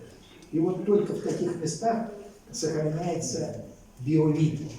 Ну, появятся какие-то вот существа, но это уже не человек, который Богом сотворял. В техногенных условиях это невозможно. И вот Россию ведут этим самым страшным. Все остальное мы переживем, но никогда не переживем вот это извращения генетики за счет вывода из природных полей. Это самая такая страшная. Благодарим за подсказки. Отсюда и вот утрата инстинкта продолжения рода идет, и все остальное. Это все связано с тем, что человек, ну, рыбка, она живет, если прирыв в речной воде, а вы ее из воды вытащили и говорите, давай живи там, или в какой-то бассейн поселили соленую воду. Так и человек, вот он живет, он Богом сотворен для жизни в природе. Как рыбка в воде, так мы в природе. Нет природы, нет. Можно одно поколение, второе, третье, но невозможно в преемственности поколений развиваться человечеству в отсутствие контакта с природой. Поэтому тянет народ, как бы это не потому, что вот я хочу на дачу. Да нет, народ просто чувствует, что без этого не выжить просто. Не будет, ну дети будут, ну внуки будут, а вот правнуки уже под вопросом. Так, ну ладно.